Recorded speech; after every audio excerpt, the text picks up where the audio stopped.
Okay, but here there should be at least some drier intervals in between to try and make the most of nonetheless. Generally though, some of the best sunshine will be across parts of northern Scotland into this afternoon. Once the main front has slipped its way southwards, parts of the Highlands, Lewis and Harris, maybe towards the Northern Isles as well, seeing some brighter spells in there. For Northern Ireland, England and Wales, even central and southern Scotland, we are going to hold on to a lot of clouds during the day. So grey skies for many of us. Again, there might be a touch of brightness just poking its way through in there at times. But temperatures overall ranging between 18 and 23 degrees Celsius is fairly typical for this point in the year. Into this evening, some of that cloud will finally break up and we'll see a few more clear spells developing in there, and that will allow for a slightly fresher night compared to some recent ones. Temperatures in towns and cities between 11 and 14 degrees Celsius, but certainly dropping into single figures in some rural spots as well. And generally on Monday, there will be a decent amount of dry and fine weather for many of us. Overall, there should be more sunshine, more of those brighter, sunnier spells poking their way through.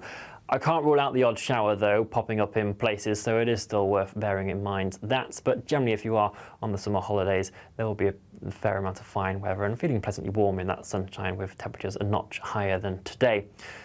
As we head throughout the week though, there is the ongoing risk of showers, but no prolonged periods of rain for our gardens or allotments. Enjoy your day. There will be a light breeze in the morning, leading to a warm front. Boxed heat pumps, sponsors of weather on GB News.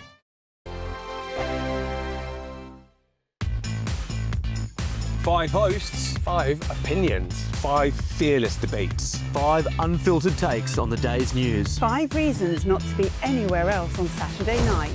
This is the Saturday 5. You got me good there. Britain's biggest Saturday night TV show. It's not a bad brand. Yeah. Uncensored. Very, very racy tonight. On the unpredictable. What does she say? Can you translate it for us? And always entertaining. And how can a country go from being led by William Wallace to Saturday nights from 6 p.m. only on GB News. the People's Channel? Britain's news channel. You're going to want to stay tuned, trust me.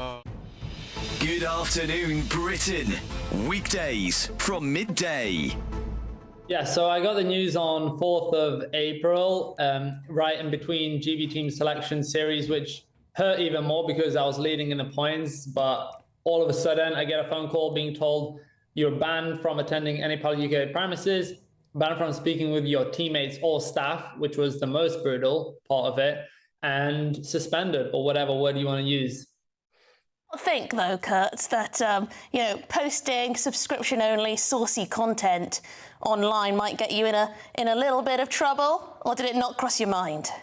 No, for sure. But I want to make it clear that I have tried things in the past. I've been living life on the edge so many years. We moved from Latvia in 2010, been living life on the edge since then, done everything from working freelance long into the long nights, working at the Amazon warehouse. I have seeked out other alternatives, but in December last year, I got to a point of realization where I thought, is it worth it, or can I find an alternative? And I knew of other GB athletes doing it. I didn't think it was going to cause outrage like this. Yeah, because I was thinking, a nice chap like you, who's obviously very talented with your sport, you could make some money doing, like online fitness training or personal training and things like that don't involve, getting your kit off.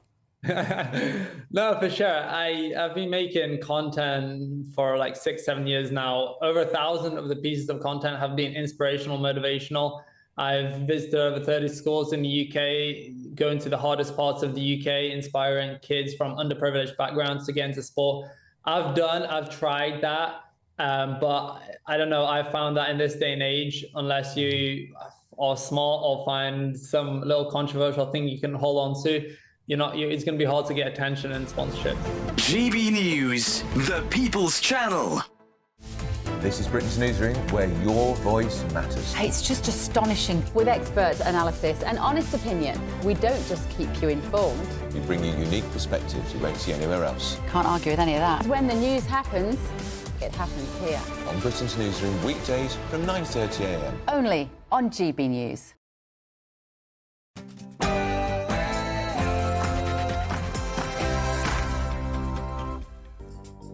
Good morning and welcome to the Camilla Tominey Show. Members of Parliament may have broken up for recess, but we have not. We're here asking straight questions and demanding straight answers as ever. On today's show, the Conservative Party leader Kemi Badenoch will join me. Will her shadow cabinet reshuffle help revive her party's ailing fortunes? Or, with reform on the rise, is this just a case of rearranging the deck chairs on the Titanic? From the government, I'm going to be joined by Treasury Minister James Murray. How does he rate Rachel Reeves' tenure as Chancellor so far? And what does he make of Jeremy Corbyn's new political party, as yet unnamed? Your party, not your party, we're not sure. Dame Andrea Jenkins, former Reform UK's Mayor of Greater Lincolnshire, will be here to discuss Reform's war on crime. But do their plans stack up?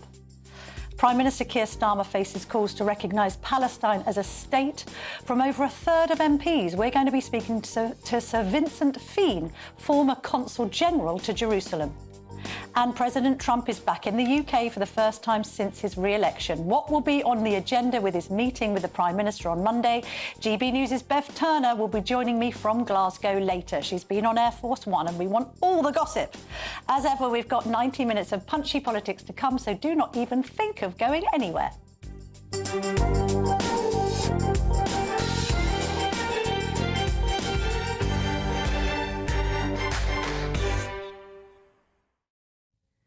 But before all that, we're going to get stuck into the Sunday papers with the former political editor of the Sunday Express, my former colleague and Downing Street advisor, formerly Kirsty Buchanan. Good morning. Kirsty, your debut on my show. I know, thank you for having me. It's like the old times, isn't it? You and I sitting alongside each other in a newsroom.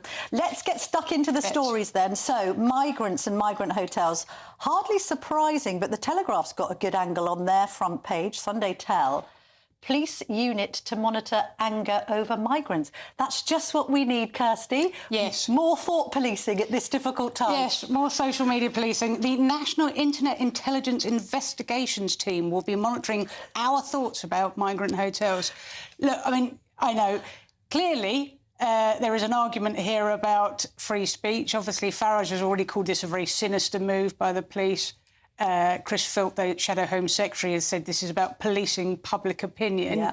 And people in these communities would probably say it's probably a better job if you get out and police the streets rather than police our thoughts about them. Indeed so. And what's interesting is, away from the Sunday Tell, so even in the Observer, which I think we can suggest is a little more left-leaning than my Telegraph colleagues, polling of respondents about what they think is one of the most important issues facing the country when they think about how they're going to cast their vote. This is from Opinion.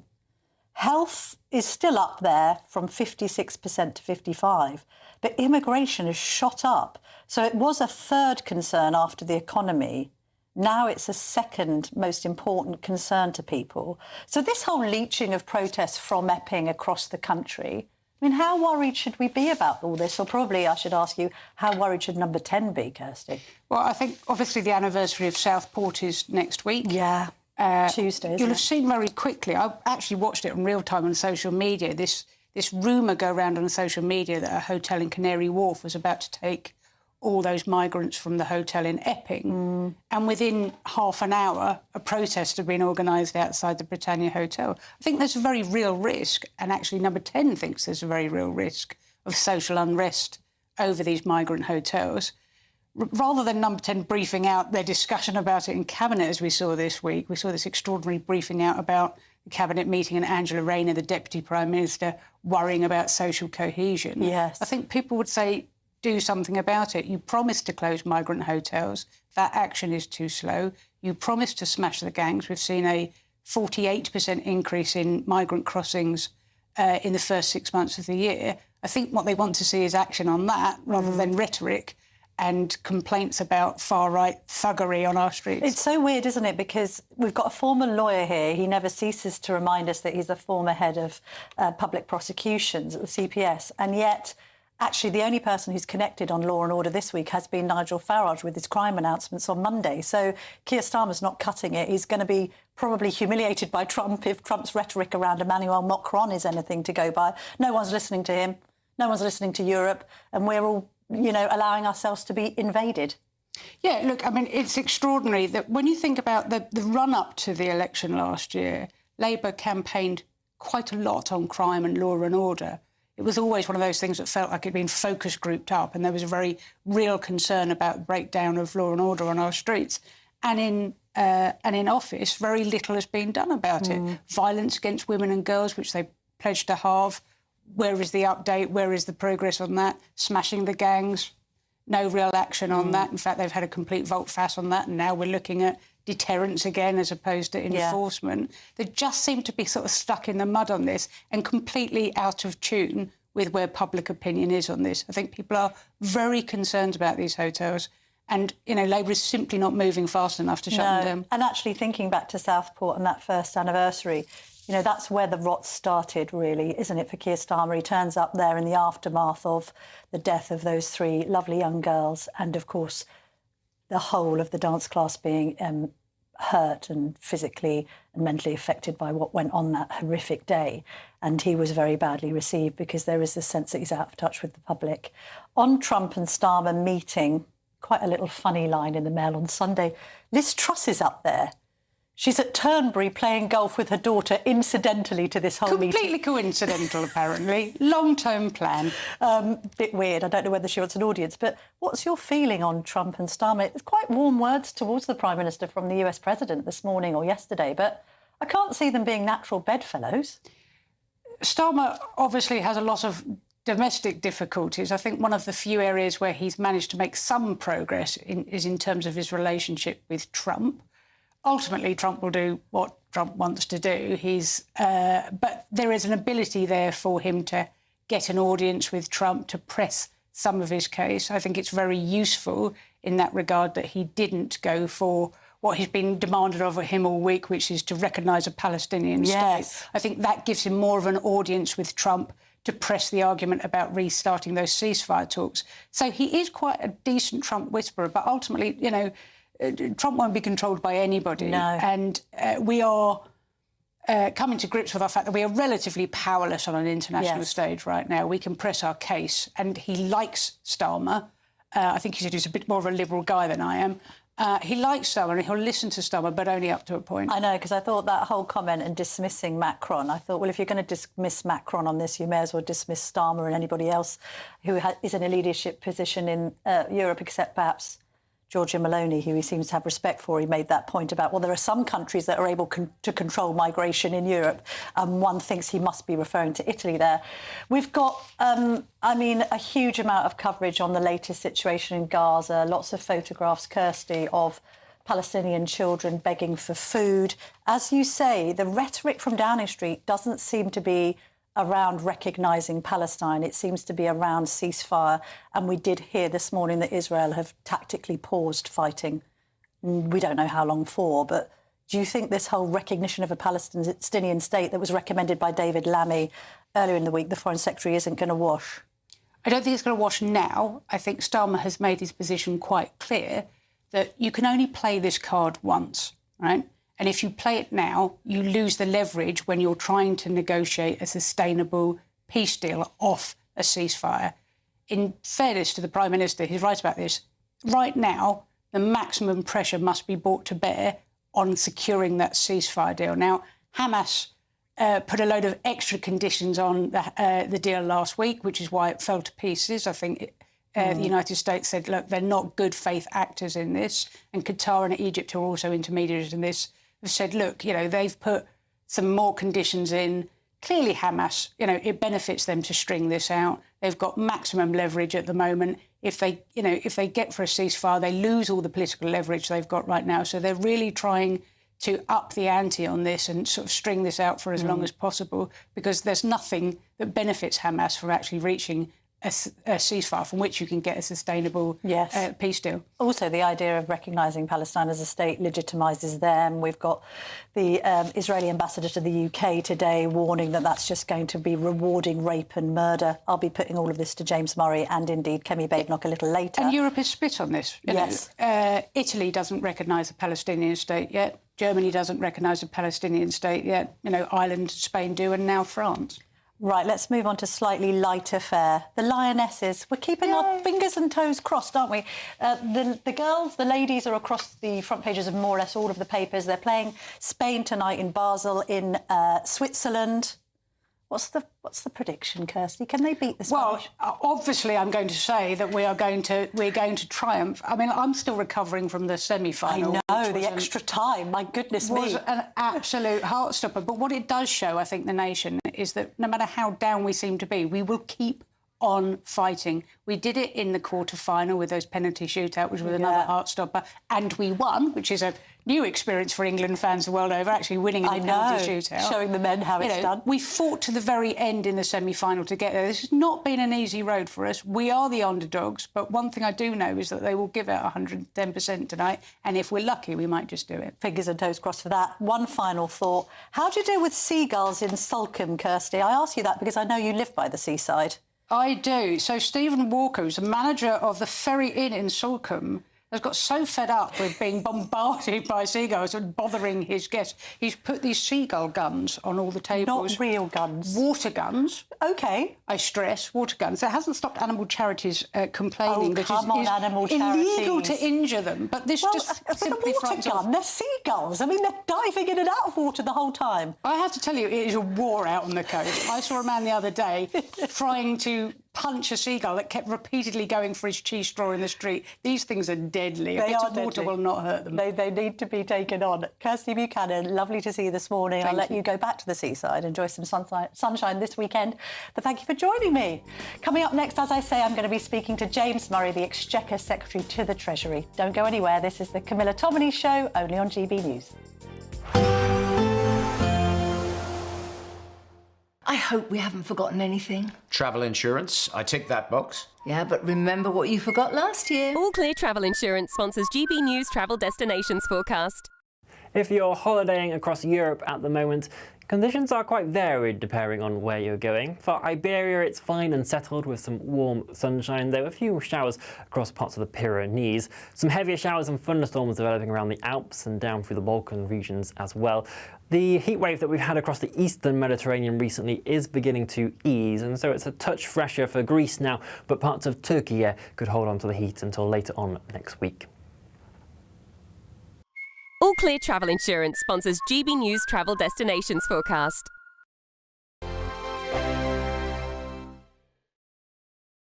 Britain was once the envy of the world.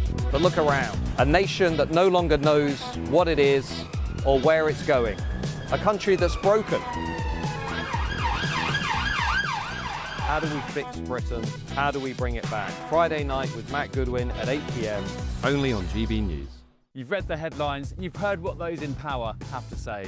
How about now we actually get to the truth? They would pay attention. We go beyond the political theatre and tell you what's really going on behind the scenes. For a massive council tax hike, one of the biggest in the UK. Others follow their lines, but we go off script. You sound like a broken record, you say that week after week. Cutting through the narratives and giving you unique perspectives. That's Ben Leo tonight, Saturdays and Sundays from 9 p.m. on GB News, Britain's news channel. Join me, Nana Akwe, for an informative, interactive news programme with a difference. It's fun. No, he didn't say that, Dave. I'm so surprised. I think there's an element of truth to that. Join me from 3 p.m. every weekend, only on GB News, Britain's news channel. Westminster's full of talk, but out here, it's the real world. Am I allowed to talk then? No, that's it. This is where it matters, real people and real lives. That's what politics is all about. In fact, has Trump made a good start? No. Straight answers, no spin, and just a couple of pints. How many fingers have I got up? About 10. So join me for Lee Anderson's Real World every Friday at 7 p.m. only on GB News. The People's Channel, Britain's news channel. Good Afternoon Britain isn't just about us. The wonderful thing about this programme is it's about everyone watching. It's an interactive programme. Well, there absolutely is something to see here, and we're going to be talking about it more. Whether it's breaking royal news, please bring us up to date, or indeed a particularly punchy speech in the House of Commons. Very, very curious. We bring it to you live, and then we bring you live reaction as well. That's Good Afternoon Britain, weekdays from midday. Only on GB News, the People's Channel, Britain's news channel. In the GB Newsroom, we bring you the news as it happens. With our team of dedicated journalists across the UK. We're ready to keep you up to date with what's happening every half an hour, every single day. Bulletins here on GB News. the People's Channel, Britain's news channel. From the school run to the home run, watch a new show for all of Britain. He can say whatever he wants. A straight-talking show where all voices are heard.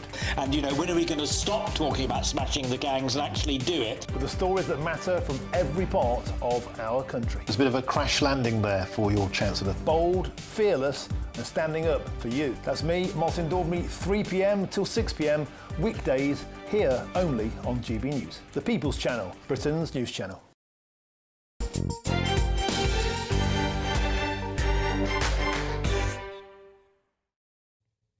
Welcome back. James Murray, the Exchequer Secretary to the Treasury, joins me now. Lovely to see you this morning. Nice of you to join me in the studio, Minister. Always good to see you in the flesh.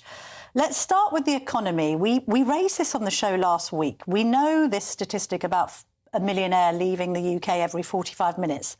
The latest to do so is the UK's 9th richest man, John Fredrickson. Now, he says he's leaving the country and going to Dubai because Britain has gone to hell under Labour. What's your response to that?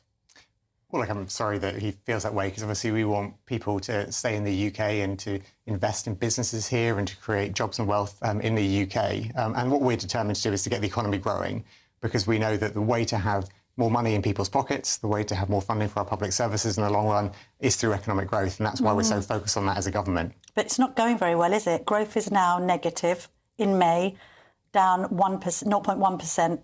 In fact, it's down to an extent that Rachel Reeves, when she was in opposition, said would necessitate an emergency budget. Well, look, in the first quarter of this year, we had the fastest growing economy in the G7. And if you look across the whole of this parliament, some of the big decisions that we've taken in the first year in government have meant our growth forecasts have been upgraded. So some of the big decisions we've taken around planning reform, for instance, making it easier to build homes, means economic growth has been increased over the course of this parliament. Well, hang on a minute. Let's just drill into these figures here, because we do hear this rhetoric from Treasury ministers. Everything's going brilliantly. That's not what the statistics suggest.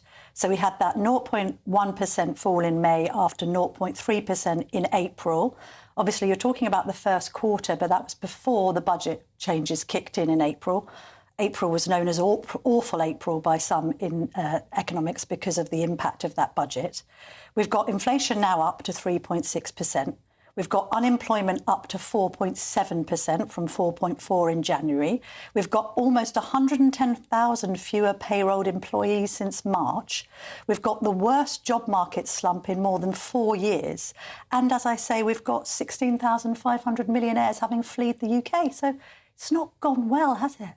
Well, I'll go through some of those statistics you just mentioned in a second. But firstly, let me say, look, we know there's more to do. We spent the first year fixing the foundations, getting the public finances back on an even footing, laying the foundations for growth, which is so important. But we know there's a lot more work to do, and that's what we're focused on. But you mentioned there, for instance, you know, the unemployment rate. I mean, one of the reasons why the slight increase in the unemployment rate has happened is because people who are economically inactive are now re-entering the jobs market. So when you have a situation where the unemployment rate goes up a bit, but the economic inactivity rate goes down, it means that people who were totally out of the job market and not even looking for jobs are starting to come back into the job market and searching for somewhere to work. But if they're unemployed, they still haven't found work. Plus, you've got 110,000 fewer payrolled employees since March. We know that we've created 380... Hirings are down. Well, no, we know that over the course of the year, since the last election, 384,000 new jobs have been created. So we know that we are getting more people out of economic inactivity, looking for jobs, doing everything we can to have the strong foundations for that growth. This is all before the Workers' Rights Bill is introduced, which 8 in 10 businesses, small and large, say that they don't want. They think it's going to hamper growth and hamper their own businesses. So it's not a pro-business government, is it, this? Well, we've been working with those businesses to make sure that we, as we introduce employment rights legislation, which is so important to give people and families security, we're working with businesses to do that. But can I just say one point, which is that what businesses were telling us all the time in opposition, and they tell us now as well, is that what they want above all else is stability. What they want is as much certainty as possible, and that's why fixing the public finances was so important for us to do in the first budget last year. But you haven't fixed the public finances, have you? Because government spending is going to reach a record level by the end of this Parliament. No, we can't. So in what world have you fixed government spending? You're spending £100 billion more. No, we came into office, the Chancellor set out her fiscal rules, and those fiscal rules are non-negotiable. But you've borrowed more, haven't you? We had to take some difficult decisions. Have you borrowed more? Well, the fiscal rules. You've borrowed more and you've taxed more. Let me just explain about. But just a simple answer to those questions. Have you borrowed more? Let me just explain about borrowing, Camilla, because this is a really important point, which is that the two fiscal rules the Chancellor has. Number one, the stability rule, means that day-to-day spending has to be paid for through tax receipts. So not through borrowing. It has to be paid for through tax receipts. You can invest, though, and that's what's really important to get our economy going. And if you saw the budget and the spending review, the Chancellor set out all this extra investment in transport, in housing, in infrastructure. Extra investment is one way of spinning, extra borrowing and spending. Are you borrowing and spending more in this Parliament? Yes or no, James Murray? There is a difference between yes, borrowing. You are. There is a difference between borrowing for day-to-day spending, which is unsustainable, and investing in the future of the country. And is the tax take going up? Is the tax burden going up under Labour, yes or no? We had to take some difficult decisions at the budget. So the answer to that as well is yes. We had to take some difficult decisions at the budget last year. And one of the reasons why we had to take difficult decisions over taxes at the budget last year was to fix the public finances. OK, but I just want to establish, so that we're not kind of rewriting history here, that tax and spend is up under Labour, isn't it? Well, look, you know that we had to take those decisions in the budget last year. Is it a yes? You know that we had to put taxes up at the budget can you just say last yes? year. Tax and spend is up under Labour. Yes, it is, Camilla. We had to increase taxes at the budget last year, and part of the reason why we did that was to stable the public finances and to invest in public services. OK, let's have a look at this police unit that's been set up to monitor anger over migrants. Do you really think that the great British public needs their thoughts to be policed more rather than their streets? Well, I think that people want more police officers on their streets, which is why that's a focus for the government, because we know that people want more police, not just in their local streets, but also in town centres, where a lot of issues are happening now. And that's one of the focuses of the police work that we're doing as a government. But we spoke about this earlier, actually, to Stephen and Dawn, who were presenting the breakfast show. The statistics on prosecutions of small boat facilitators are really quite damning for Labour. Prosecutions have fallen by more than 60% in your first year in office. Meanwhile, we've got record number of illegal immigrants entering on small boats, up to 33,000 between July 2024 and June 2025. Can't be blamed on the Tories. And then we've got just 446 individuals charged with an immigration offence between that period. That's just 1% of those crossing on small boats. So you're not smashing the gangs. In fact, the gangs are having a smashing time under Labour, aren't they? No, look, we know that the issue with small boat crossings, with the asylum backlog, is something that is really important to people across Britain, and we're determined to crack it. And but look, hang on, James Murray, hang on. The rhetoric isn't matching the statistics I'm giving you. Let's just make it really simple, and I'm going to put it like this. Illegal migration into the UK has risen by 50%, 50% under Labour. In what world can you saying we're smashing the gangs, we're dealing with illegal migration be true if I've just given you that figure? In the world where, as has happened in the last year, 35,000 people with no right to be here have been deported, where asylum decisions have doubled, where we're bringing down the number of asylum hotels, where we're making progress with our Borders Bill going through Parliament, where we're having international agreements with France and Germany to smash the gangs on their international networks. All of that. The thing about the problem with immigration and the level of asylum seekers is that it is a big problem where there is no single switch, there's no single lever. You have to go at it from all angles and it won't happen overnight. That's exactly what we're doing. But none of the angles are working, are they? Prosecutions down 60%, arrivals up. Well, no, let me take that point about prosecutions. And then in Europe, they've managed to get illegal migration down by 20%. So what are we doing wrong? Let me take that point around prosecutions, because actually by working with international allies and partners, it means that sometimes people are prosecuted or arrested overseas, and so that's one of the things that changes the way that those stats come through. We're an easy touch. But the crucial point is how many people are we deporting? How are we speeding up the backlog? How are we getting on with our plan to make sure that we reduce hotel use and end the use of hotels across this Parliament? When will we end the use of hotels? When? In 2029? Over the course of this Parliament. And what will we do with all of these asylum seekers? Well, a lot of them will be deported because they have their decisions taken. Well, that will depend on the process that we go through. No, look, you will have had ministers coming on your show for years and years and years under the Conservatives, making up targets, giving numbers. I know, but you're in power now. So how many asylum seekers will be sent home by the end of this Parliament? We've got 32,000 in hotels. What will happen to those 32,000? Well, I'm not going to make up targets today. What I would say to your viewers is judge us by what we deliver by the end of this Parliament. See how we are doing, see what progress we've made, see what we've put in train to make the real progress over 10 years of national renewal, which our plan focuses around. And let's look at that and let's get on with this, because this is an issue which affects people across the country. Is Trump right to call immigration into the UK an invasion? Well, President Trump has his own language Would you that use he that used. language? But what I would say is that everyone, I think, agrees that immigration has got too high. We know that it peaked at 1 million people under the previous government. We know that the number of hotels being used under the previous government was 400. But would you 9 use the million word pounds a day. invasion?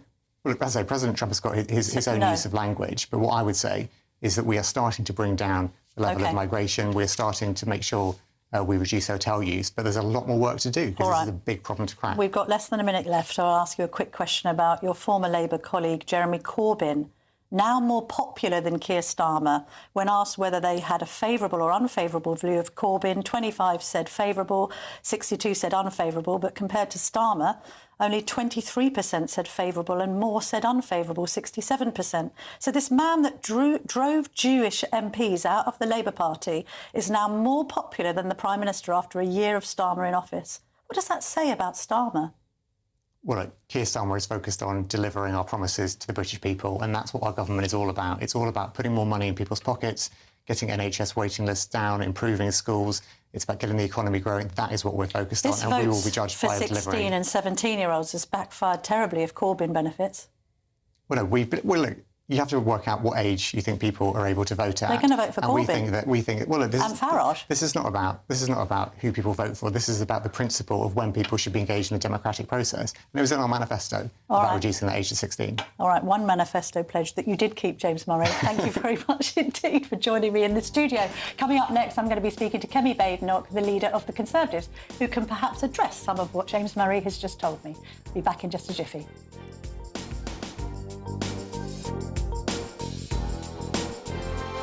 It's the final week to see how you can win big, as there's an incredible £54,321 in tax-free cash to be won. What would you spend it on? The holiday of a lifetime? Or just sit back, relax and remove some of those day-to-day financial stresses? Lines close on the 1st of August, so make sure you don't miss out. For another chance to win, text cash to 63225. One entry costs £2.50 plus one standard network rate message. Or text bonus to 63225. 5 entries cost £5 plus one standard network rate message. Go to gbnews.com/win. Entries start at £2.50. Call 0903 686 3232. Calls cost £2.50 plus your network access charge. Or post your name and number to GB14 PO Box 8690 Derby DE1 9TT.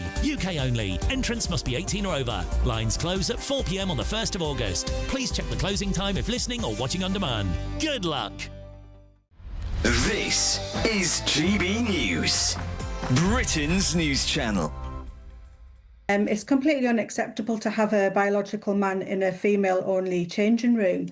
And from my personal point of view, I was abused as a child, and having a man in our changing room is a particular trigger for me.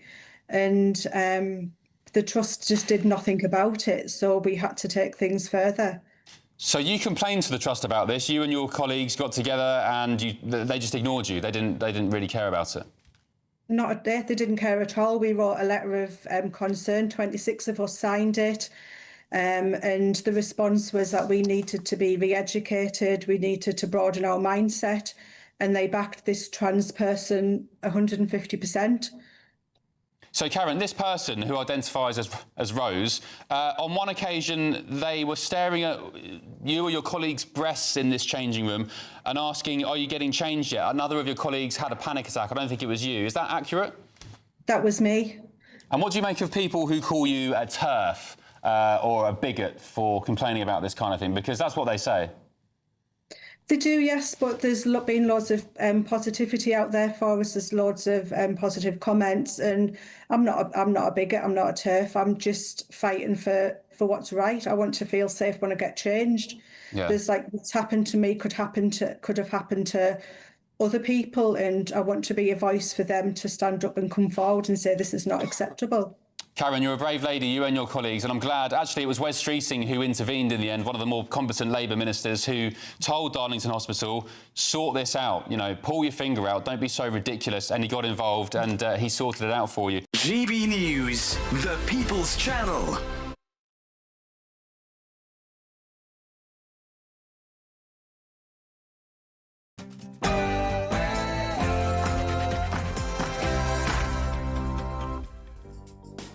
Welcome back to the Camilla Tominey Show on GB News.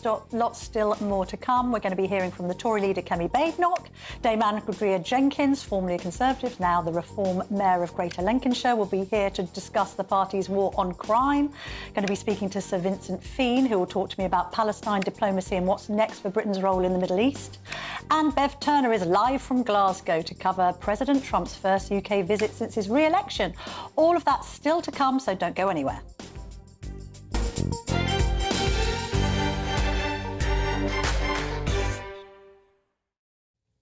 But first, joining me now in the studio is Kemi Badenoch, leader of the Conservative Party. Lovely to see you on a Sunday morning. Thanks for coming in. Can we just deal with a few news items first of all? Let's talk about recognising Palestine as a state. Labour are strongly considering it. Obviously, there's a huge amount of pressure on Starmer from Europe. We've got Israel announcing a tactical pause in fighting today. What's your view on recognising Palestine as a state? Because I note that the Israeli ambassador to the UK says it would be rewarding rape and murder. We've always wanted a two-state solution. Now is not the time to be recognising Palestine as a state. It is being run by terrorists. Gaza is run by Hamas, a terrorist organisation. The Israeli ambassador is right. If they get recognised as a state, then it would be sending a signal that October 7th, that awful massacre, was worth it. And we don't want to send that sort of signal. So we don't agree with recognising statehood now. What we want is a ceasefire. They're hostages, nearly 700 days that they have been kept hostage. That would create a ceasefire. That would help with a pause. That would allow a proper peace to be created, a peace settlement. Then you can start talking about statehood, not in the middle of a war when the terrorists are still holding people hostage. Do you consider yourself to be a Zionist? Because it's a quite hard position to hold with all of this imagery coming through of starving Palestinian children and babies, people queuing up at aid points with empty saucepans. It is heartbreaking. I'm not going to lie, it's absolutely heartbreaking. I don't know what people mean by Zionists. I tell you where I come from. I do not want to see Islamism spread across the world, and it is everywhere. Where I grew up in Nigeria, do you remember those 300 schoolgirls, stolen? Boko Haram. Yes, exactly. We see it all over the place. We see it in Palestine with Hamas. We see, and just earlier this month, we had the 20th anniversary of the 7/7 bombings, that when you ignore Islamism, this political Islam that is militant, that is trying to spread all around the world, it incubates in lots of different places. And you might think, oh, well, let's just have some peace and quiet and ignore it. 10, 15, 20 years' time, all of the seeds that it's sown would have grown, and it'll be our children having to deal with it. So we need to be very, very firm about making sure that we push back Islamism. It is bad in particular for peaceful Muslims who just want to go about their lives, who are being harassed and, pressured by this virulent form of political Islam. We've had somebody associated with this working group that's trying to thrash out a definition of Islamophobia for Labour. I mean, the whole thing's been shrouded in secrecy. Ministers haven't admitted whether they're on it or not. We've had somebody associated with this working definition say that Islamism, or the term itself, was inherently racist. It's nonsense. This is how we ended up with the grooming gang scandal, where people could not speak because they thought, oh, well, I don't want to be seen as racist. This Islamophobia definition that the government is working on is going to be a complete and total disaster. Complete and total disaster, because it's just going to create more and more of that sort of fear of people not thinking that they're allowed to say anything because they don't want to get into trouble.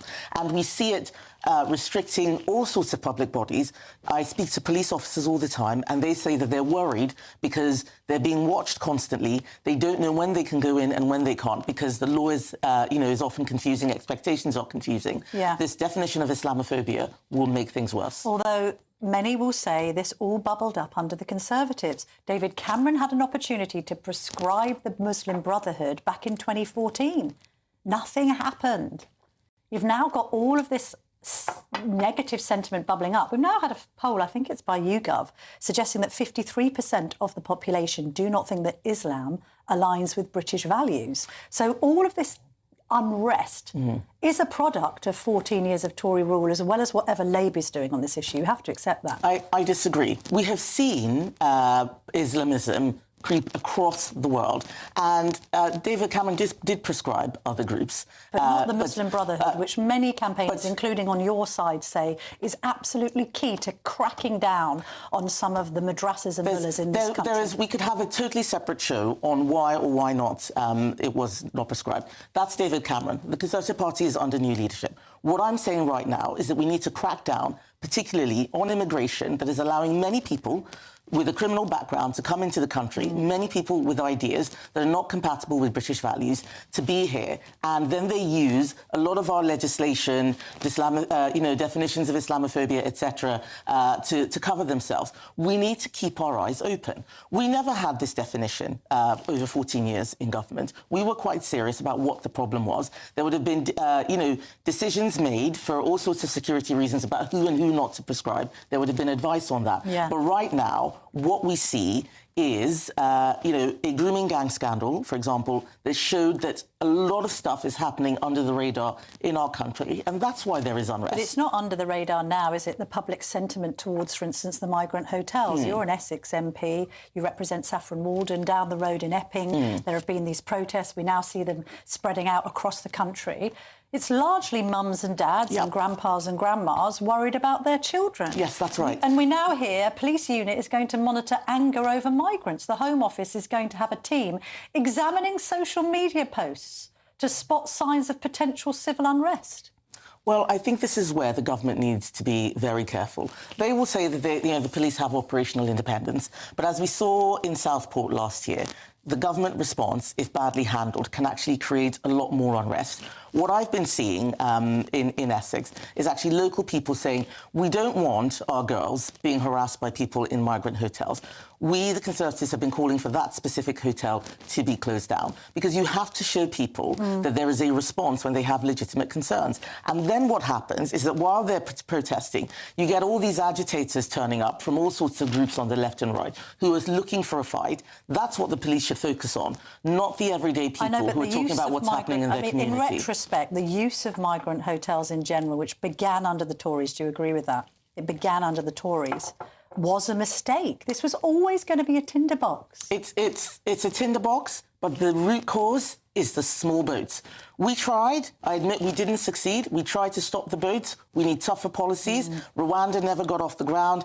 We always knew that if we could get the Rwanda policy going, everyone coming to claim asylum would be in Rwanda. The Rwanda policy, this is great that you're saying that, right? You've always been a fan of Rwanda. You've just reshuffled into your shadow cabinet James Cleverly. Who was the person who was trying to get that plan off the ground? Well, you say he was trying to get that plan off the ground. I think there's a particular quote that he used to describe Rwanda, which has something to do with bats and excrement. I mean, he thought it was a crazy plan. He didn't back it initially. I don't accept that. I worked with James in government.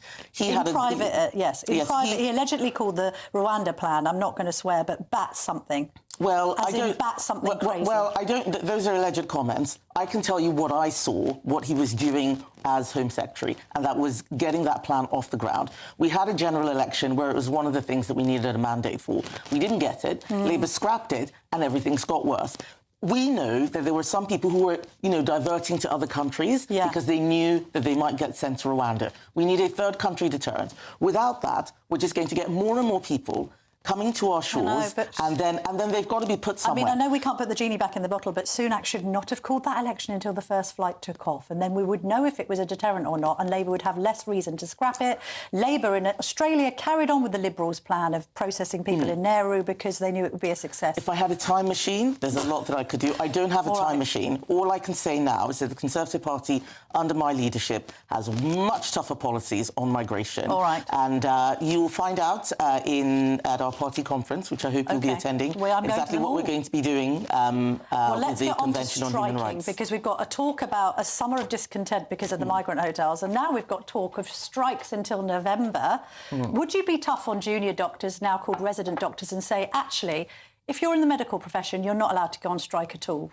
You're putting lives at risk. Yes. Today, I'm saying very clearly, we would ban strikes by doctors so that they're in the same category as the army, the police, prison officers. What about nurses? No, not nurses. People died. Why are because of nurses any different to doctors? People died because of the last set of strikes. The doctors have had about 11 strikes in the last year, 18 months. The reason why doctors, not nurses, is because the BMA is becoming more militant. Yeah. Even the doctors are complaining that it's no longer a democratic organisation. So the BMA is out of control, and we know that the public need someone to be firm. Yeah. So we will introduce minimum service levels for those vital services, and we will also make sure that we work in the national interest. We'll help Labour. They thought this was going to be easy. No. Oh, we'll negotiate. Here's your 28% pay rise. You don't need to do anything else. Oh, those Conservatives are gone. Now they're right in the same place, but with a lot less money. What do you make of the revival of Corbyn? 400,000 members have joined your party, or whatever your party is called. It might not be called your party. I mean, that's more members than the Conservatives has. I mean, is the notion of a young Conservative now an oxymoron? No, not at all. I meet many of them all the time. But what we are seeing is the rise of people who will tell everybody whatever it is they want to hear. Well, people might say that was the Conservatives for 14 years, Kevin. Well, quite, and look where it got us. If you tell people stuff and then you can't deliver it, you will get punished for it. And right now, what we're seeing is a rise in populism.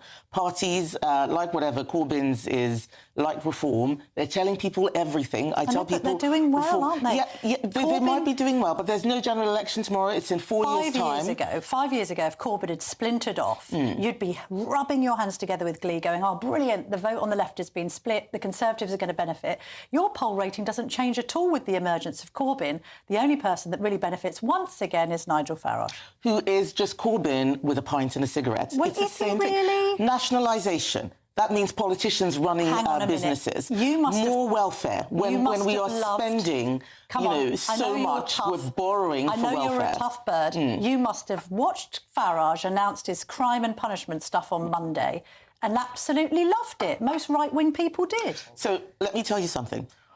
About 2 months ago, I said we need to have a 3 strikes and you're out policy. And my team said, if we have that, we need to do this on prisons, we're going to need to do X, Y, Z, and a whole bunch of things. And I said, let's go and make sure that we know all of the things that need to be done before you can have a 3 strikes and you're out policy. Otherwise, we're just lying to people.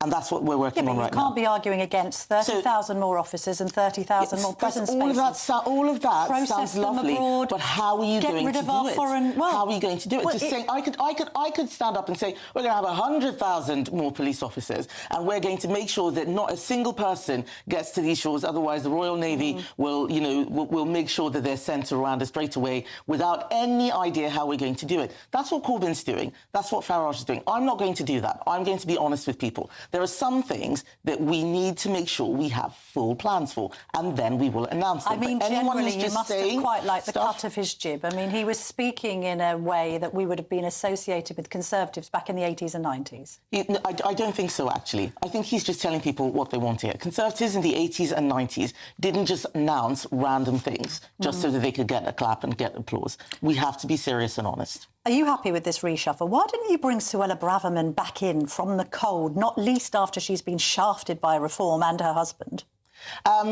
Suella is someone who I agree with on so many things, but the shadow cabinet has to be people who are going to follow my lead. Well, is she not a follower? Suella is someone who's very independent. There'll be some things that she'll want to do that might be different from where I need the shadow cabinet to go.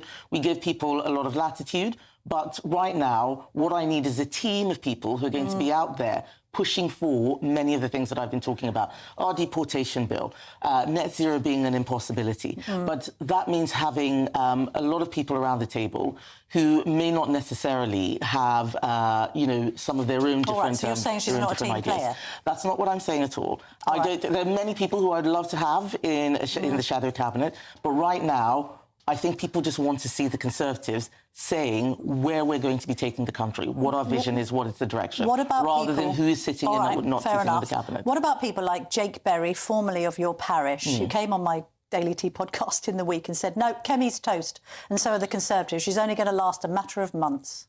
I don't think he knows what he's talking about. This is a man who calls himself a Conservative and has gone to a party that is talking about nationalisation and more welfare.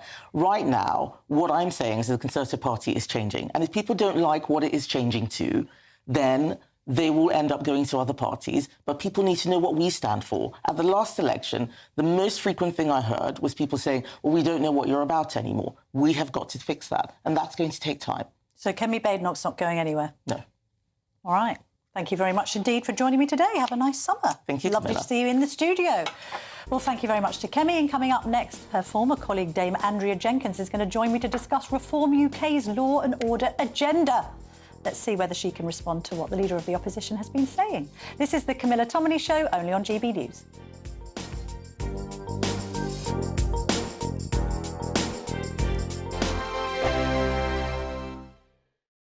Westminster's full of talk, but out here, it's the real world. Am I allowed to talk now? No, that's it. This is where it matters, real people and real lives. That's what politics is all about. In fact, this Trump made a good start. No. Straight answers, no spin, and just a couple of pints. How many fingers have I got up? About 10. So join me for Lee Anderson's Real World every Friday at 7 p.m, only on GB News. The People's Channel, Britain's news channel. You want to know what's really going on in the corridors of power? Labour don't know what to do with you half the time, and that makes you quite lethal in the chamber. Get behind the headlines with Chopper's Political Podcast. Join me, Christopher Hope, as I sit down with the great and the good of British politics. We'll see where this ruling takes us. These are the stories shaping our nation. Chopper's Political Podcast, available now on all platforms. Listen in and stay ahead. You've read the headlines, you've heard what those in power have to say. How about now we actually get to the truth? They would pay attention. We go beyond the political theatre and tell you what's really going on behind the scenes. For a massive council tax hike, one of the biggest in the UK. Others follow their lines, but we go off script. You sound like a broken record. You say that week after week. Cutting through the narratives and giving you unique perspectives. That's Ben Leo tonight, Saturdays and Sundays from 9 p.m. on GB News, Britain's news channel. Hi, I'm Michelle Dewberry, and my show is your opportunity to cut through all the noise and dive in headfirst to some robust debates. Ideas clash. Situation, isn't it? No, because the failure is you're deliberately avoiding my point. Nothing's held back, And if you think this is the end of it, wait for more. and we do not shy away from the difficult stuff. Sometimes I want to shake people and say, if only you understood. So join me on Jubes & Co. weeknights at 6 p.m, only on GB News, Britain's news channel. Good Afternoon Britain isn't just about us. The wonderful thing about this programme is it's about everyone watching. It's an interactive programme. Well, there absolutely is something to see here, and we're going to be talking about it more. Whether it's breaking royal news, please bring us up to date, or indeed a particularly punchy speech in the House of Commons. Very, very curious. We bring it to you live, and then we bring you live reaction as well. That's Good Afternoon Britain, weekdays from midday. Only on GB News, the People's Channel, Britain's news channel. Mornings don't have to be tiresome, especially if you have the right company. Wake up to news as it happens, opinion and debate, and of course, a little bit of entertainment too. Because when the kettle's on, we're on. That's Breakfast on GB News, a show worth waking up for. Every morning from 6 a.m. Only on the People's Channel, Britain's news channel. We'll spread the news, you spread the word.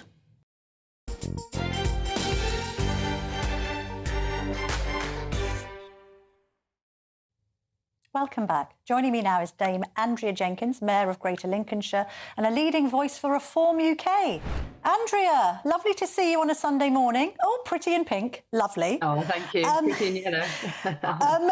So, on Monday, I was at the launch of the Crime and Punishment season for Reform. Some impressive announcements there, but I did get the impression that your leader, Nigel Farage, was slowly backing away from his plan to send criminals to El Salvador. It's not workable, that, is it? Because El Salvadorian prisons are already well oversubscribed. They have 109,000 inmates in 67,000 cells. So there's no way of making it work. It's one of those reform promises that is never going to be delivered. No, I mean, this is using El Salvador as an example. I think that kind of method would work if we find a country who we can do a deal with. But look, let's face it, Reform want to shake up law and order in Britain. I mean, I don't feel safe. I don't know about you, Camilla. We know that young women and girls don't feel safe. The Jewish community don't feel safe in Britain, the elderly. And it's lawless Britain now. So it's right that we push ahead. I mean, to me, I've always said, even when I was a Tory MP, that no crime is too small to go unpunished. And this is certainly the line that we are taking with Reform. Where are you on the treatment of sex offenders after they've left prison? I did put this to Mr Farage at the press conference, and he said he hadn't made his mind up about it, but that we should await further announcements. Some have suggested that if it's a case of a prolific paedophile who has repeatedly attacked children, they should actually face chemical castration. Where are you on that, Dame Andrea? I've been saying that for a long time, even when I was a Tory MP. Yes. Look, I'm a mother myself, you're a mother. It's an abhorrent crime. People cannot be cured from stuff like that. I personally don't believe they deserve to live, but that's another matter. This is my personal view. So I think chemical castration, most definitely. Sorry. Are you for the death penalty, I was going to ask? I am, yes, definitely. Are you? In which cases? Murder of children. Murder of our veterans or police officers. It's obviously got to be to the stage where it's beyond unreasonable doubt, but definitely. I mean, look, if we look at the stats at the moment, we definitely need stronger sentencing for sexual and violent crimes. There's got to be an easy reporting system for women and people who suffer from domestic abuse.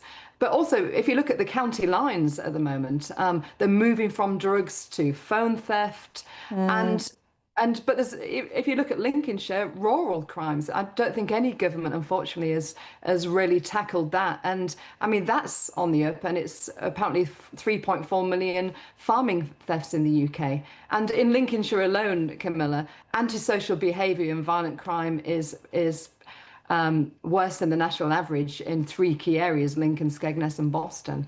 And this is, especially Skegness and Boston, this is where we have a lot more migrants coming over as well. And so we need to ensure, as I said, no crime is too small to go unpunished. I'll get on to migrants in just a moment. Just on that issue of the death penalty and indeed chemical castration, are you trying to move Farage further into that space? Because he didn't go that far on Monday, and I get the impression he probably won't go that far.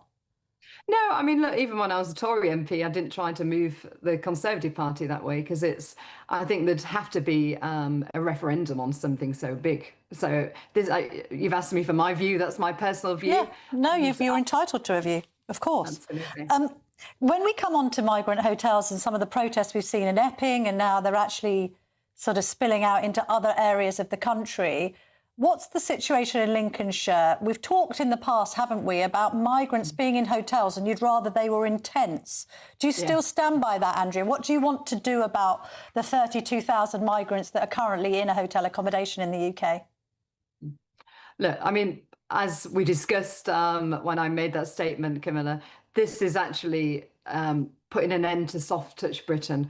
We're forever going to have this pull. Look, we have these prepaid cards that we give to migrants when they're in hotels that they can spend, a tenner a week or something. We saw in the Telegraph this week they were spending them on gambling. I think it's actually £7 a day on those Aspen cards. Is that £7 a day? Oh, blimey. Yeah. And then there was a Freedom of Information request found out that 6,500 transactions had been used in gambling settings. Carry on. Yeah, but it's shocking. So if we don't put an end to this, people are going to keep wanting to come over. So that's my whole point about the tents comment. Any benefits should not be there. I mean, look, our British people are struggling, Camilla. I mean, I speak to elderly in Lincolnshire, and as I spoke to Yorkshire elderly people when I was a Tory MP, people are struggling. They're having to make the choice between heating their home and paying their council tax or food. So we've got to have a mentality where we put the people of Britain first. OK, so the Kemi Badenoch argument from the Conservatives that we just heard earlier, I don't know if you caught the interview, is it's all very well saying these things, but like the practicality, for instance, of putting migrants in tents, do you accept that that will be quite tricky? Where would you put them? How many would you have? How would there be sanitation? Just answer a few of those concerns, Andrea. Yes, no, of course. I mean, it isn't our policy anyway. This was me, wasn't it, who said that? Look, the whole point is that if we can have these camps in France, I mean, what I want initially is just send them back, deport them. But we've got to have a place where we process to then send back. And this is what I'm saying, that we've got to have a place where we process, send them back, but only allow tents to be available in the processing centre. That's the kind of thing I'm thinking of. How about this idea? Trump is obviously over in Turnberry right now. Bev Turner's up there and we're going to be speaking to her a little later. He's brought down southern crossings by 93% with really tough enforcement on the border.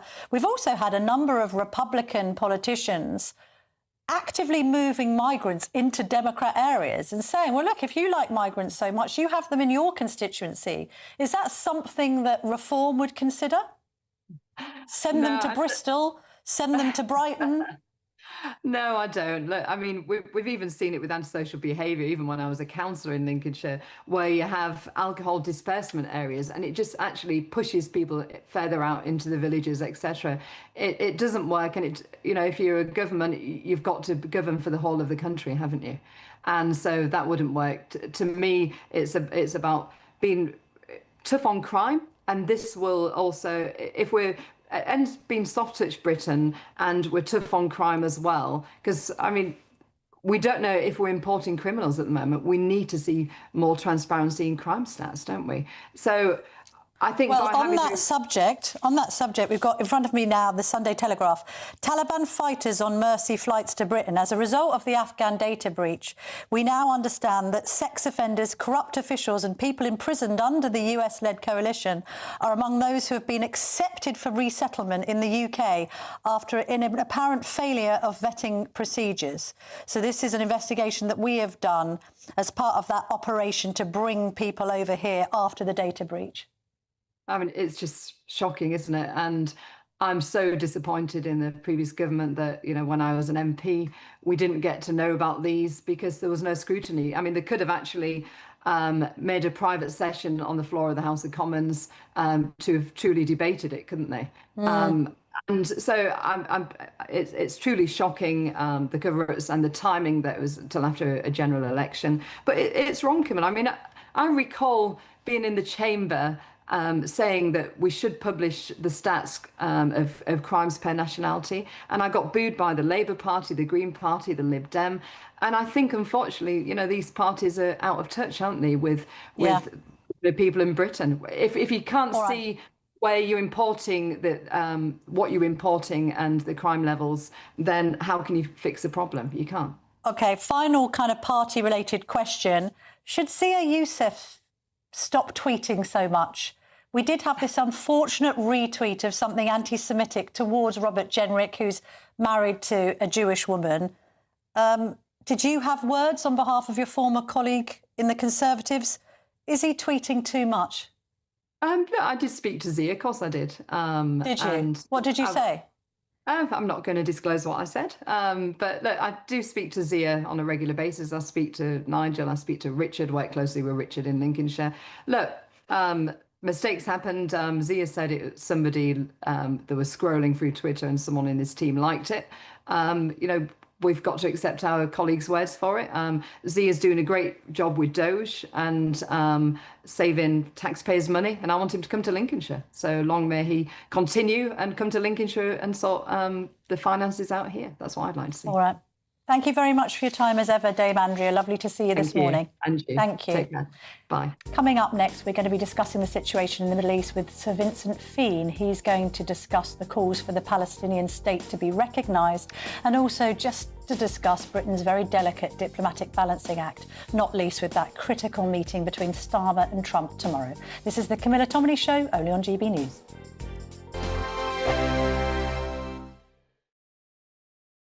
Hello there, a very good morning to you. This is your GB News weather update provided by the Met Office.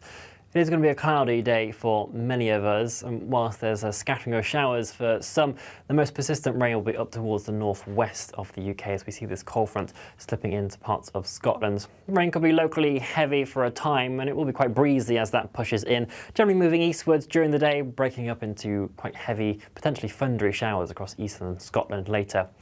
Those scattered showers will pop up elsewhere across the UK, but here there should be at least some drier intervals in between to try and make the most of nonetheless.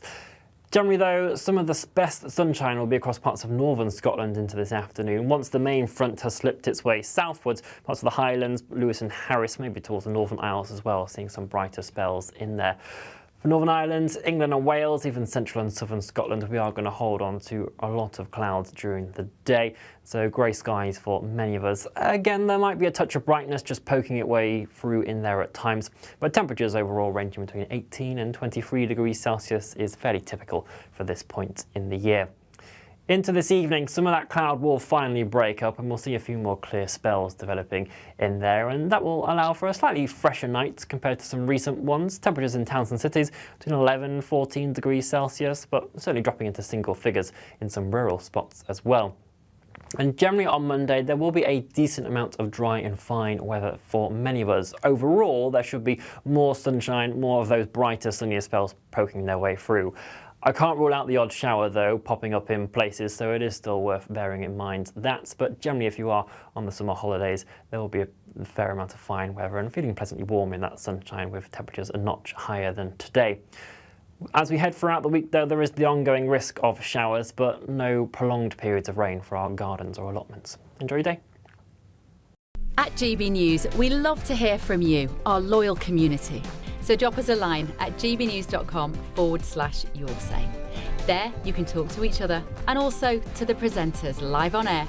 gbnews.com/yoursay, because GB News is your channel, Britain's news channel. Britain was once the envy of the world. But look around, a nation that no longer knows what it is or where it's going. A country that's broken. How do we fix Britain? How do we bring it back? Friday night with Matt Goodwin at 8 p.m. Only on GB News.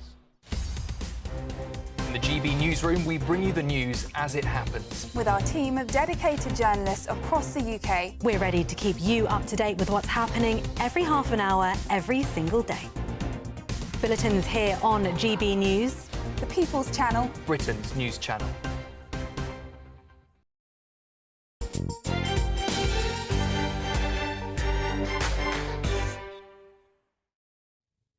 Welcome back. Joining me now is Sir Vincent Feen, the former Consul General to Jerusalem and trustee of Britain-Palestine Project, to discuss his open letter to the Prime Minister and why he believes Britain must formally recognise Palestine.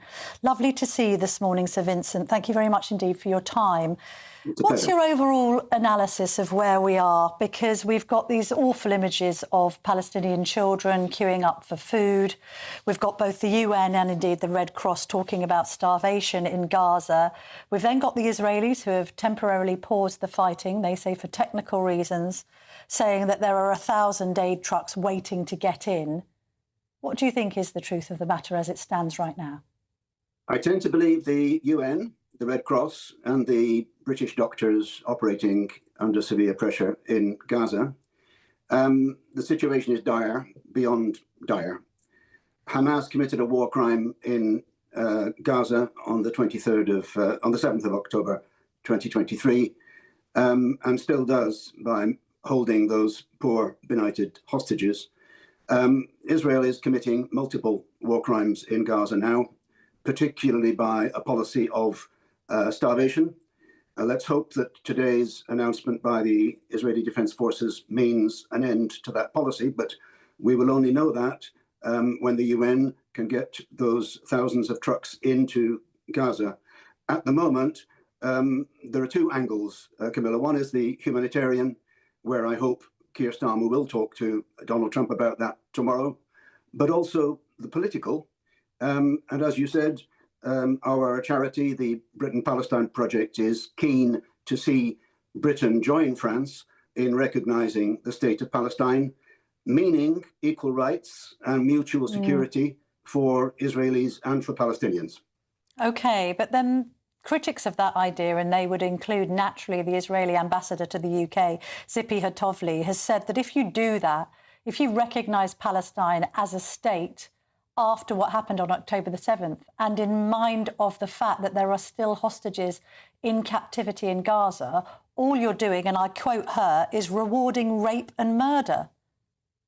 Yes, I heard what she said. I disagree. 147 countries have recognised Palestine until now, 148, I think, with France in September.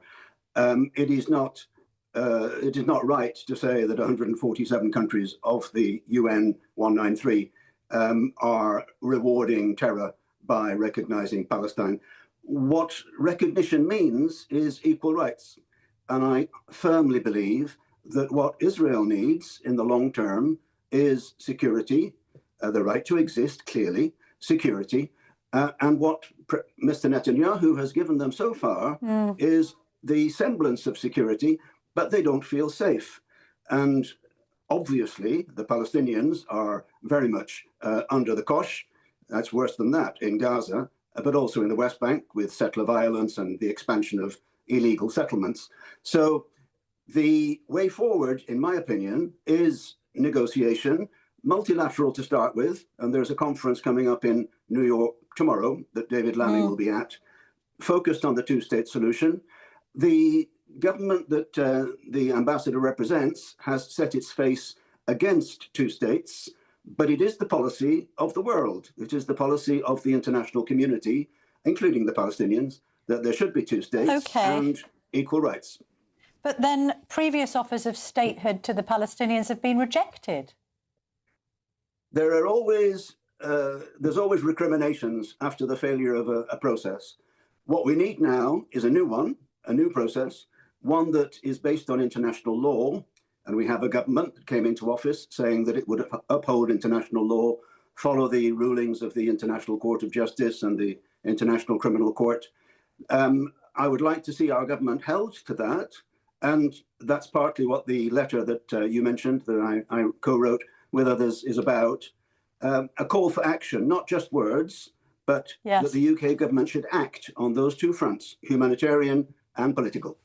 But you can't be advocating the recognition of Palestine as a state before the hostages are released, can you?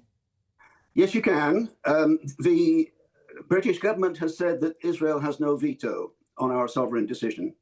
And the plan of the French is to recognise in September. We don't know whether these hostages will be released by then. We truly hope so. But they will come out by negotiation, not by force. The vast majority of the hostages who have been released have come out through negotiations brokered by the US, Qatar and Egypt. So let's hope that that can resume. At the moment, it's stalled, but let's hope that that can be resumed. But the holding of the hostages by a faction, a Palestinian faction, of course, but a faction, should not prevent the British government from recognising a state. We recognise states, not governments, and we don't recognise factions. So we're not recognising Hamas, and Hamas will have no part in the future governance of Gaza. Well, how would that be arranged? Because the Israeli argument will be you have to literally wipe out Hamas. And if you can't do that, then what are you recognising? Because the concern is, and I think it is a legitimate one, Sir Vincent, is that what this does is legitimise terrorism. There is a legitimate authority in Ramallah, in the West Bank, which our government signed a memorandum of understanding with about 2 months ago. It's called the Palestinian Authority. That is part of the Palestine Liberation Organization, and Hamas is not. And the PLO has, since 1988, recognized the State of Israel on the pre-June 67 borders, which, incidentally, the International Court of Justice has ruled to be an unlawful occupation now, and that it should cease. So we, in my charity, we believe that the right way forward is to ensure multilateral negotiations, and we hope that tomorrow's meeting in New York will produce a plan, an Arab-European plan that Keir Starmer can adhere to, and which will enable him to say, after that conference, that the time has come for Britain to recognise Palestine. Just one more thing, Camilla. We do have form on this issue as the British mandate power between 1917 and 1948, when we ruled and frankly misruled Palestine before the creation of the State of Israel. So actually, it's more our job to recognise Palestine than it is France's, and they've rather overtaken us. But anyone with a historical memory of recent events will also remember that trying to negotiate with the PLO is not easy. Anyone who was around in the 80s and 90s remembers those negotiations literally going nowhere, to the point that we're now where we are at. The practicalities need to be sorted out.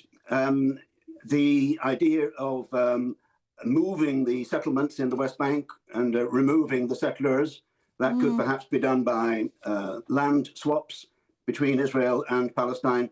But the present position, Camilla, is that this government in Israel, the extremist government in Israel, with Smotrich and Ben-Gvir, who have been banned from coming to the UK. It is democratically elected. It is democratically elected, but it's not acting democratically. Hamas. It is not, indeed, but we would not be recognising Hamas. We would be recognising a Palestinian state in Gaza, East Jerusalem, and the rest of the West Bank. But if you did... The idea that the way forward, it's important to ask Israeli politicians the following question. Where do they want to be in 10 years' time? Do they want a one-state reality where one people, and the government and armed forces of one people, are oppressing the other, which is the case currently in Gaza and in the West Bank? Or do they want peace? And the only way to peace is through equal rights. And if the international community is to be followed, that entails 2 states. Yeah, but final question. Is it a good idea for Western governments to recognise a state that criminalises property sales to Jews with the death penalty and practices religious segregation on Temple Mount? Temple Mount is Temple Mount, you mean the Al-Aqsa Mosque, is a Muslim shrine. It's the 3rd holiest shrine in Islam. I don't believe that the death penalty has been exercised. I don't agree with everything that the Palestinian government does. But you are criminalised if you sell property to Jews, and you're talking about Western state recognition of a state that suggests that. On the Israeli side, the settlements are illegal because they are on Palestinian land, which has been taken illegally, as the International Court of Justice has said. But we can chop logic about this, Camilla, but the reality is that the future well-being of Israelis, which I care about, and the future well-being of Palestinians, which I care equally about, can only be served by equal rights. And equal rights in 2 states is one way to go. It's not the only way, but equal rights. And trying to ensure that those who have power exercise that power to protect the other side, to ensure that the other side is equally safe. At the moment, we're not there.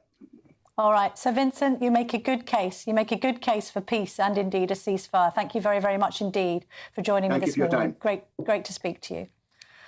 Well, still to come, I'm hoping we're going to see Bev Turner in a Pringle jumper, a golfing glove and some clubs, because she's up in Glasgow with President Trump right now. She's at Turnberry, she's been on Air Force One, and we want to get all of the gossip on the US president. So don't go anywhere. This is the Camilla Tominey Show, only on GB News.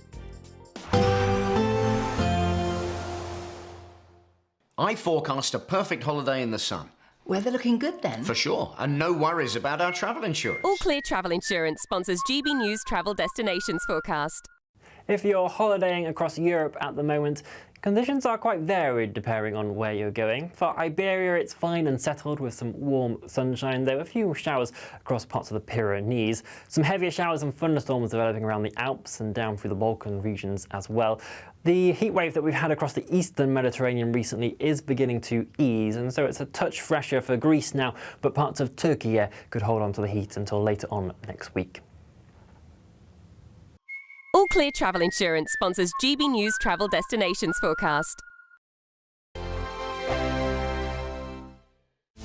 This is Britain's Newsroom, where your voice matters. It's just astonishing. With expert analysis and honest opinion, we don't just keep you informed. We bring you unique perspectives you won't see anywhere else. Can't argue with any of that. When the news happens, It Happens Here. On Britain's newsroom, weekdays from 9:30 a.m. Only on GB News. GB News Breakfast. Every day from 6 a.m. You have a very nice accent, and I always thought but obviously I'm totally wrong. I've learned something already straight away. I mean, we've interviewed together on countless occasions. I thought you would have picked up on my English accent. Oh no, you're just changing it now. You're changing it a bit here. Yeah, I'm just putting it on for you, mate. Well, I'll tell you this, Chesney. I think it's amazing that we're talking about a tour next March for a man like you, and that shows you the extent to which you have to be organised to do these things. I thought, like, you're advertising this for this month or next month. Why the need to go so early? Oh no, it's just to give people plenty of advance notice. You know, these days life comes up very fast, doesn't it? So I'm always touring, Eamon. I've actually got some headline shows coming up next week. I'm in Cardiff and Southampton, but we've just announced this headline tour for next year. So I thought I'd get it out there and let people know in advance. You know. Good. And Chesney, just looking at your Instagram now, I mean, you've got a sense of humour, haven't you? Because you've been putting videos out there saying people think I'm a one-hit wonder, but let me tell you, there'll be a lot more songs than just the one that you're most famous for. Yes. Contrary to popular belief, there are other songs.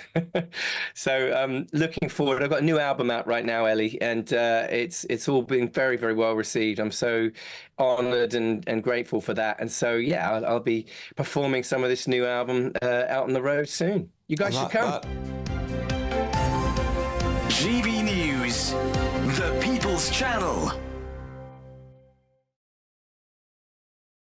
At GB News, we love to hear from you, our loyal community. So drop us a line at gbnews.com/yoursay. There you can talk to each other and also to the presenters live on air. gbnews.com/yoursay, because GB News is your channel, Britain's news channel. Join me, Nana Akweer, for an informative, interactive news programme with a difference. It's fun. No, he didn't say that, Dave. I'm so surprised. I think there's an element of truth to that. Join me from 3 p.m. every weekend, only on GB News, Britain's news channel.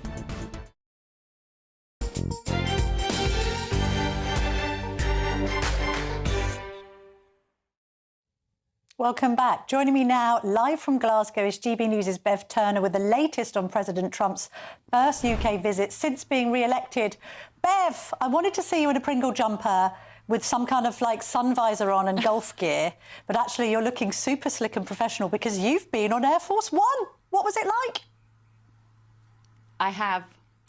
It was amazing, Camilla. We left DC on Friday. I've been in Washington all week preparing for my new show, which I'll be doing for GB News in September, Late Night Live, and that will be from DC. So the timing was fortuitous that I could then hop on Air Force One with Donald Trump and the team and come over here to cover this visit for the British press. As one other British journalist, there are 13 seats on Air Force One which are reserved for the media. Most of them are photographers and agency press, so GB News were very blessed that we could have a presence there. I got to talk to the President when we got off the aeroplane on Friday afternoon. And then yesterday, he was playing golf with his family. The press had a day off, largely. I was on GB News throughout the day to tell you all about being on Air Force One. And then in about an hour's time, I'll be taken with the journalists up to Turnberry to cover some of the events today, not least the meeting that he's going to have with Ursula von der Leyen later on this afternoon. So it's been crazy, surreal, an absolute thrill, a joy and a privilege to bring all of this to GB News. Well, it's also been a journalistic triumph, Bev, because your question about illegal immigration into the UK and Europe has made all of the headlines today. Donald Trump describing it as an invasion and saying that Europe needed to get his house in order has really made a splash. I mean, it was a great question. Why did you decide to go in on that? I suppose you were mindful of everything going on in Epping and beyond. Thank you, Camilla. To me, it was so obvious because we know what the vast majority of the British people will often cite as something that they find deeply frustrating. And you just have to put that in opposition to Trump's enormous success story in America, the fact that he has reduced migration on the southern border. I heard you talking about it a little earlier on your show this morning with James Murray. The triumph for Trump has been immigration. So, of course, it's a topic that he's very happy to discuss. Even those people in America who may be anti-Trump can see that he can claim absolute credit for what was an influx, an enormous flood of people over the southern border under Biden. And Donald Trump said to me last month, not one person entered the country illegally. Now, that sounds like it could be a little bit of Trump hyperbole. We know he's a fan of the superlative. But even when I was in Washington last week, even the left-wing press could not hide away and shy away from the fact that he's right. He's mastered that. And I was keen to know whether he will discuss that with Sir Keir Starmer later on. That's tomorrow, actually, tomorrow morning on Monday. Well, let's look ahead to both of these important meetings. So first of all, he's with Ursula von der Leyen this afternoon. The EU are desperately hoping that those very punitive tariffs will be abandoned by Trump in an art of the deal moment where he does negotiate. What are the chances of that? How's it looking, Bev? I'd be surprised, wouldn't you, that if he abandons them completely, what he's done with most of these tariff negotiations is do exactly what a good deal maker does, which is to go in high and then compromise towards the end. I mean, look, the setting today, I think, is going to play in his favour. She's coming to his house. I mean, not only his house, but his magnificent golf course here in Scotland. He's going to be feeling incredibly confident. He's surrounded by all of his family. All the Secret Service in town is quite a sight to behold. So she is going to be there having to work hard, as is Keir Starmer. You know, who knows what's going to come out of that? I will be there this afternoon at 4:30. I will be there with the press covering that. We are having access to some of those, at least parts of those negotiations, and the two of them will be there. So you'll just have to watch GB News to see what comes out of that this afternoon. Of course, we will stay tuned for that. I mean, it does seem as if von der Leyen is slightly on bended knee, as you say, making the journey over to Scotland because they are desperate to do a deal themselves. And then briefly, Bev, on Starmer then, I mean, we've got a little bit of an idea of what's going to be discussed, not least with all of the rhetoric around recognising Palestine as a state, ceasefire talks. He's also going to want to feather his own nest. I mean, Trump was a bit disparaging towards Emmanuel Macron yesterday, wasn't he? Saying, well, to be honest, is not really relevant to this debate. He was rather kind of scathing of European leaders, also lawyers in the case of Starmer. Do you think the US president is going to push Starmer around a bit? How do we think it's going to play out tomorrow?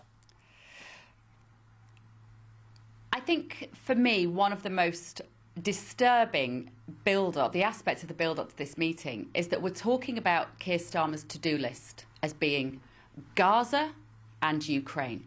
Now, the British public care about those people. Of course we do. However, we also know that we have huge issues here. And I think if Starmer comes out of that meeting and claims success to have put pressure on Donald Trump or Netanyahu via Donald Trump to stop events in Gaza, and he comes out claiming that maybe he's pushed forward for a peace in Russia and Ukraine, I think the British people are going to feel a bit let down by that. Because what would be great, wouldn't it, is if he came out and he said, I've received some really interesting information about how to stop illegal migration in this country. That's what we discussed. I was open-minded. I wanted to hear how President Trump had achieved such success in that area. We talked about the economy. We talked about being strong leadership. Like, that's what I think the British people are looking at Donald Trump and just thinking, I had so many messages over some social media over this weekend saying, can you just ask him if he's here to save Britain? We would like some of that fierce, firm leadership, the tough love that he dishes out. I know we don't have the power on the global stage that Donald Trump has in this country, but I think Keir Starmer has to own the issues that the British people are concerned about, as well as his preoccupation with international events. All right, Bev Turner, you're going to be covering it every step of the way. We look forward to your broadcast later. Thank you very much indeed for joining me this morning. Brilliant. Well, coming up next, of course, is Sunday with Michael Portillo. There's so much still to come on GB News. We've got Trump, we've got Portillo. Michael, what's coming up on your show? Camilla, a fascinating new book about British people who are fighting against Russia in Ukraine. And we're going to be talking about the government's intention to have a definition of Islamophobia. All right, all sounds brilliant. Thank you very much indeed, Michael. You're up at 11. We will be back next week at 9:30 as ever with more punchy politics.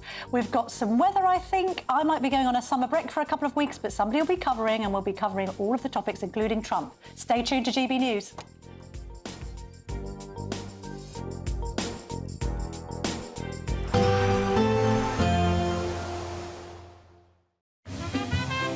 Heavy showers first thing will be followed by a warm, cosy day.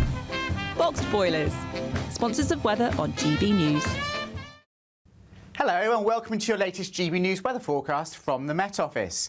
It is still quite changeable over the next few days and there will be a few showers around, but for most of us, tomorrow will be a dry and brighter day and there will be a little bit in the way of sunshine. So quite a changeable flow of air at the moment coming in across the Atlantic, and we have got this weather front across Scotland bringing some longer spells of rain at first this afternoon, but that will tend to break up into showers as we go through the afternoon. But notice across the northeast of Scotland some pretty heavy downpours are possible, perhaps even the odd rumble of thunder as we go towards the late afternoon and early evening period. The odd isolated shower elsewhere, but many places having a dry and cloudy afternoon with a few brighter breaks here and there. Temperatures, though, a little bit below par for the time of year for some of us, highs of only 20 to 22 Celsius. Through this evening, then, we focus our attention on the northeast of Scotland because it's parts of Aberdeenshire and Moray that are likely to see those heavier downpours, possibly the odd rumble of thunder, but some scattered showers elsewhere across Scotland and Northern Ireland too, though many places turning a little bit dry as we move into the evening hours. The best of the evening sunshine across parts of West Wales, coastal parts of northwest England, but still a fair bit of cloud across other parts of England and Wales.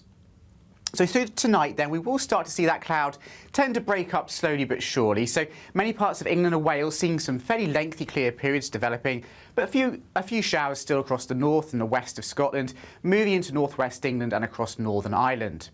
Not a cold night particularly though for the time of year, although cooler than of late and temperatures in the countryside perhaps dipping into high single figures. Now, Monday will be a much brighter day than over the weekend for many of us. That cloud tending to break up to give some sunny spells. A scattering of showers once again, but these generally fewer and lighter than they have been over the weekend, and many places staying dry. And temperatures once again, as we go into the afternoon, a bit higher than over on Sunday, highs of 25 degrees in the southeast. There will be a light breeze in the morning, leading to a warm front. Boxed heat pumps, sponsors of weather on GB News. It's the final week to see how you can win big, as there's an incredible £54,321 in tax-free cash to be won. What would you spend it on? The holiday of a lifetime? Or just sit back, relax and remove some of those day-to-day financial stresses? Lines close on the 1st of August, so make sure you don't miss out. For another chance to win, text cash to 63225. One entry costs £2.50 plus one standard network rate message, or text bonus to 63225. 5 entries cost £5 plus one standard network rate message. Go to gbnews.com/win. Entries start at £2.50. Call 0903 686 3232. Calls cost £2.50 plus your network access charge. Or post your name and number to GB14 PO Box 8690 Derby DE1 9TT.